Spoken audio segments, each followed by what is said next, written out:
Asatru, A Native European Spirituality by Stephen McNallen. Chapter 5. The Gods as Kin and Friends.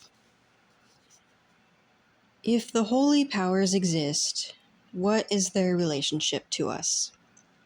Are they friends or foes? Masters or guides? What do they expect of us? And what should we expect from them? The precedent from the monotheistic religions is not encouraging. The Old Testament Jehovah is many things. A Middle Eastern potentate, military general, creator, and ruler of the universe. We are told he is also God the Father, but if so, he's not like the kind of father most of us know. Parents generally do not drown their children in a flood, and then, when a few are allowed to survive, promise to burn them all next time. Things get better in the New Testament.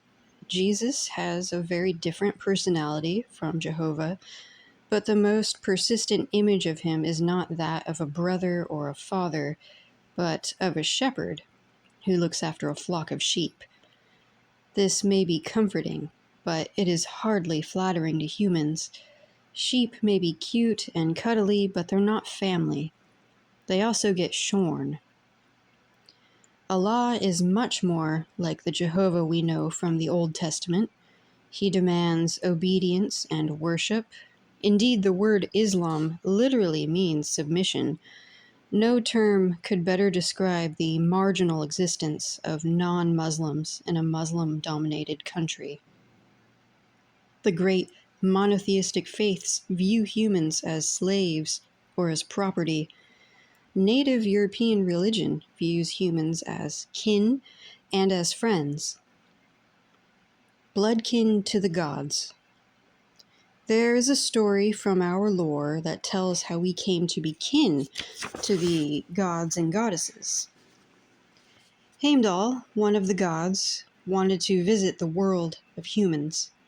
He put on a disguise and changed his name to Rig, then set forth from the home of the gods.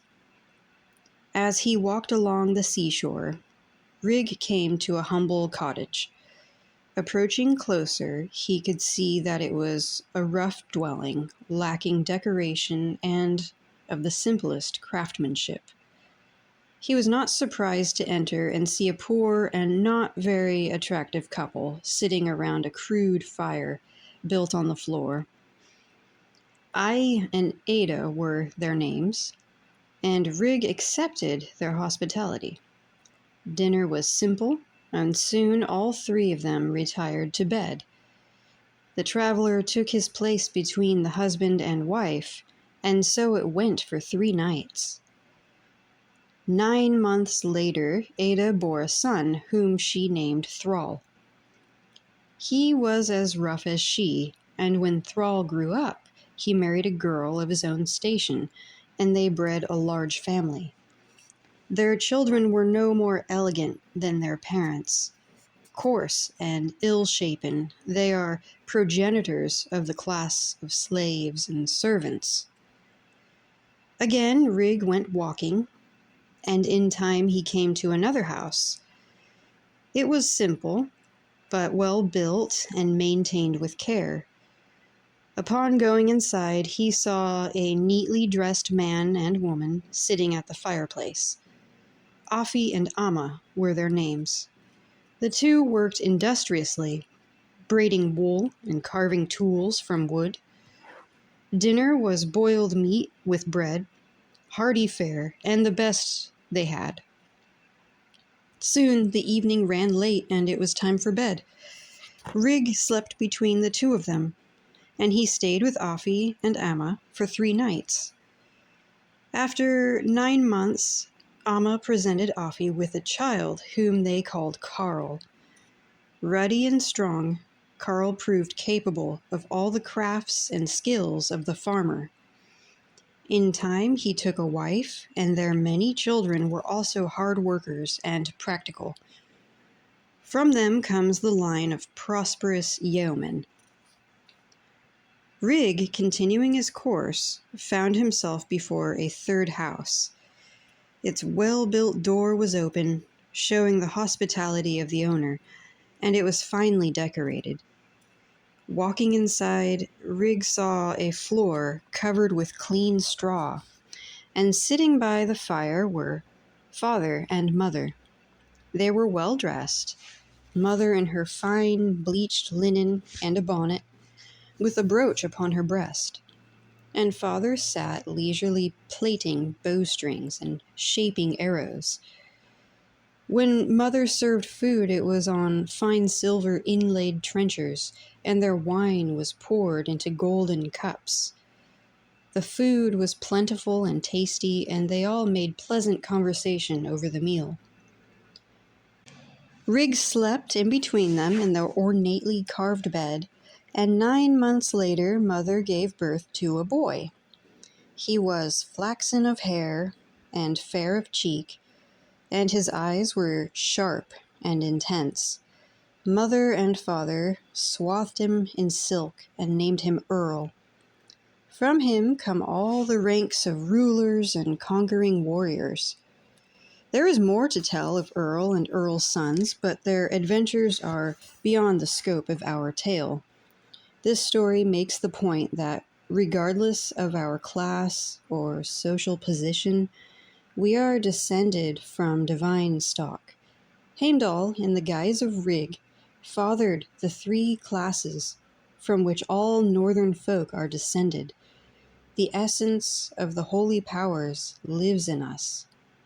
We differ from them not in kind, but in magnitude. We have godly potential within us. We are part of the family of the gods, but as significant as that fact is, it is only half the story. Friends of the holy powers. We are not only kin to the gods, we are also their friends.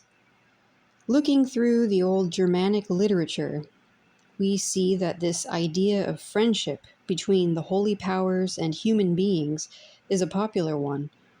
Thor, for example, was given the title Friend of Men because he was so approachable by ordinary people. Another man is described as a friend of Frey. Friendship with the holy powers is a lot like friendship between humans, and the same rules apply in both cases. In the Germanic lands, the most important rule of friendship was to give each other gifts. These verses from the Eddic poem Havamal show us how essential this idea was. Friends should share joy in weapons and clothes that are evident to one another. Those who share gifts stay the fastest friends when things go well. A man shall ever be a friend to his friends, and give gift for gift. If you know that you have a friend and that he is true, and that you will get good from him, share your mind with him, exchange gifts, and visit him often. The same custom of exchanging gifts applies to our relationship with the divine. Befriending the gods is no different from striking up a comradeship in ancient Norway, or for that matter in America today. Trading gifts with the gods was central to Germanic religion. The main ceremony was a blot, meaning a blessing or honoring. It is an exchange of gifts between the holy powers and their human followers. The fact that the gifts of humans are intangibles, our loyalty, our strength, our devotion, does not change the equation. We give to the gods, and they in turn give things to us. The dual nature of our relationship with the holy powers, kinship and friendship, carries a number of implications. Kinship implies bonds of duty. Ideally, it supplements these with ties of love and affection, but this does not always work out in everyday life. All of us have family members with whom we can't get along, uncles or cousins, or even parents for whom we cannot honestly feel any affection. It is best when we are able to love kin, but even when we can't, we are bound to fulfill our duty to them, regardless of our feelings. Our personal needs and desires are not, frankly, as important as the responsibilities which bind together our families, clans, and tribes. We also have duties to our friends, but except in very special situations, such as the ancient war band, these are not as holy as the obligations we have to kin. What we do have with friends, however, is the choice of giving our affection as we see fit. The two aspects of our relationship with the gods then complement and reinforce each other. Together, they give us the greatest possible connection with the holy powers. As kin, we honor our obligations to them. But since we are also their friends, our good feelings for them help us stay closely bound in ways that ensure the strength of the relationship. It is much like being married. A man and a woman can scrape along with a minimum of passion and love by lowering their expectations and keeping their contract with each other. But if they are truly friends and lovers, in addition to being two people tied to each other by law and by custom, their marriage blossoms to its fullest potential. Getting reacquainted.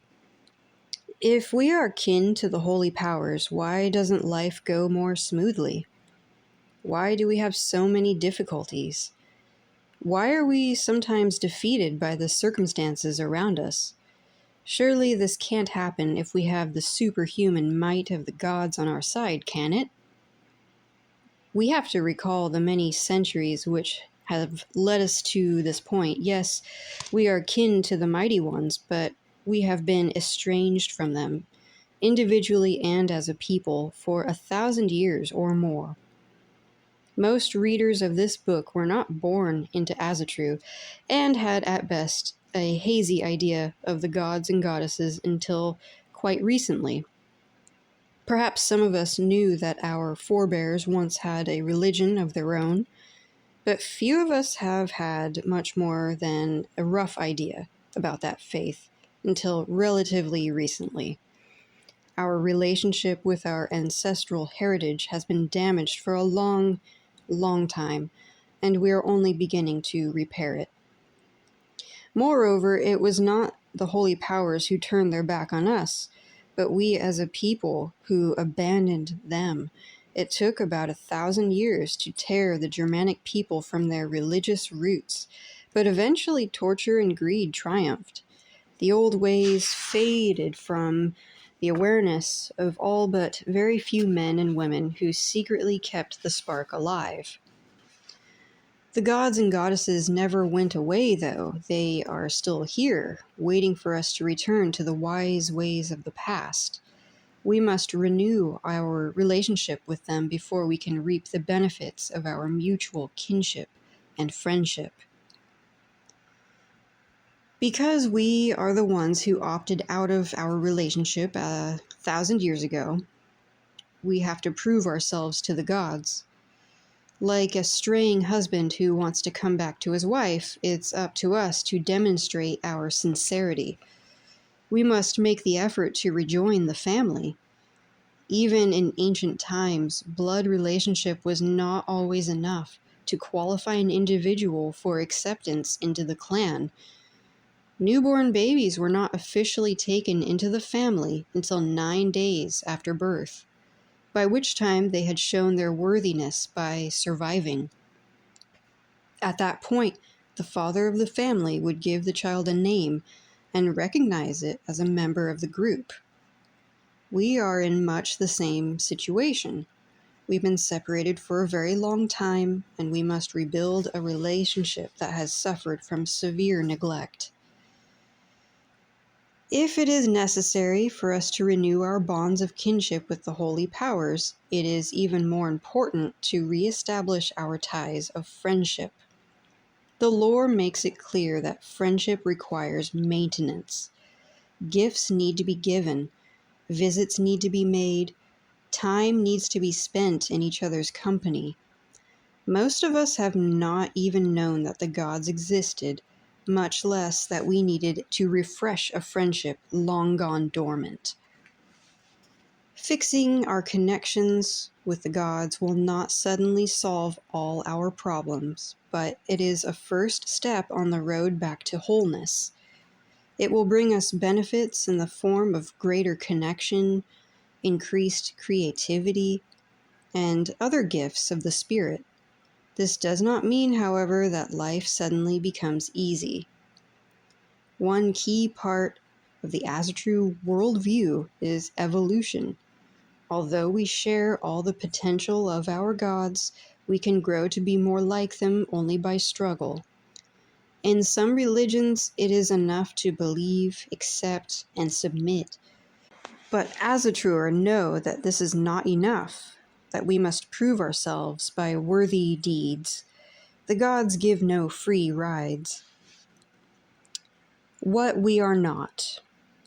One does not enslave one's family. It follows, then, that we who are kin to the gods are not their slaves. Furthermore, since we share in the nature of divinity, it is not right for us to be the slaves of anyone else either, as that would bring disgrace onto the divine family of which we are a part. Any religious philosophy which claims that humans are slaves to the divine runs counter to the spirit and practice of Asatru. When we speak to the gods, we never use postures or gestures symbolizing inferiority or submission. The clasped hands of Christianity, in which the wrists are presented to be bound by the slave knot, is alien to us. Similarly, the bowing of the Muslim and the prostrations of the Buddhists are not our way. We do not kneel, or bow our heads, or cast our eyes to the ground. Rather, we stand erect and tall, eyes looking straight ahead or skyward, with our arms raised to our sides at a high angle. Our approach to the holy powers is at the same time reverent and familiar. Jean Howdry calls this the duality of religious attitude. He goes on to describe this as the fear of offending a god, even involuntarily, but at the same time confidence in and even familiarity with the gods, especially in the case of some of them. On the one hand, they are our kin, and why should anyone be anything other than familiar with our relatives? Nevertheless, we are aware that their power is inconceivably greater than ours. We may be like the gods in essence, but not in degree. Their holiness, their majesty gives them an aura that we would be foolish not to respect. To mock them or to put ourselves on their level would be a grievous error, and to speak lightly of them betokens ignorance or immaturity. Often we will paraphrase a deity's name rather than speak it outright, out of reverence. We are not yet demigods ourselves, and until we transcend our current level of evolution, we would be wise to show them honor. While we are obviously not equal to the gods in wisdom or power, we share their blood and we have the capability of becoming more like them. For this reason, the imagery of the sheep and shepherd used throughout the Bible is offensive to us. The sheep and their keepers are two different species, unrelated, and forever separate. We, on the other hand, share an essential similarity to the holy powers, and we are destined to grow in time to be more like them. The elderkin do not want our abject obedience or our adoration. Our role is to become more like them. They are our models, our inspiration, even our goals. We who are pledged in troth to the holy powers are supposed to become stronger, wiser, more willful, more capable of thought and imagination and pleasure. The holy powers are not standing in front of us, demanding that we kneel and worship them. They are walking ahead of us, beckoning to us, urging us to follow in their footsteps. If we are children of the gods, we are children who are expected to grow up and take our part as mature adults. The idea that we are of the same blood as the gods opens new vistas. In other cultures, it is the differences between humans and the divine that are stressed, not the similarities. If humans are wholly different from and inferior to the powers that govern the universe, then we cannot be anything other than subordinates, servants, or slaves. When we learn that we are members of the same family, different in magnitude but not in essence, the relationship changes dramatically. For the first time, the universe becomes open-ended. We are born free, and we are responsible for that freedom. Who can ask for more?